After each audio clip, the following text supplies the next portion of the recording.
The Phantom Menace brought us a whole new galaxy of stars and people who could fly amongst them, which tied in perfectly for our next guest, Philip Delancy. Welcome. Thank you very much, Darryl. Nice to be here. Now, how did it actually work out for you? Because you've got something to do with piloting. Well, yes, I was a professional pilot for 6 years. When I was at school, I wanted to be a pilot, so I was. And I went through the British Airways flying training system and became a pilot.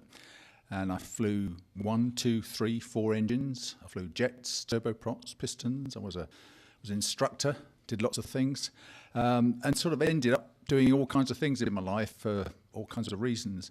And then one day somebody said, well, how about trying acting? And it was weird because on the Royal Starship in Naboo and in Star Wars, there were 3 pilots.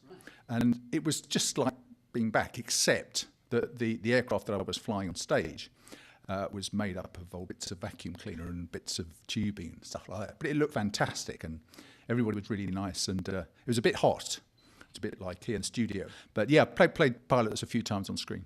And getting back to the Phantom Menace and playing that pilot, what are your memories and who did you work with in that confined set?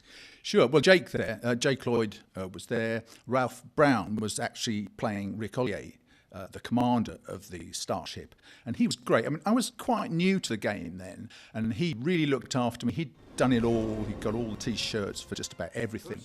And okay, I could fly. I knew a bit about airplanes, but it wasn't really relevant in the confines of the context there.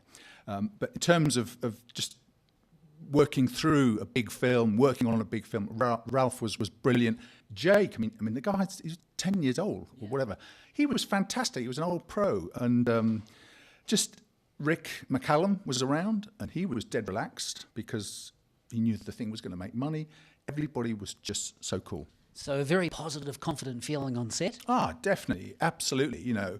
And the sort of moments that I remember when the character Darth Maul came onto the set for the first time. Yeah, everybody, wow, it looked really spectacular. And you could see how it would be when it came on screen in the final cut. I remember Ewan McGregor, he was laughing and joking with everybody, trying to keep everybody's spirits up because it was really hot that day. I remember having lunch with R2-D2. He was sitting next to me as I was having my sandwiches. Is this Kenny Baker? Yeah.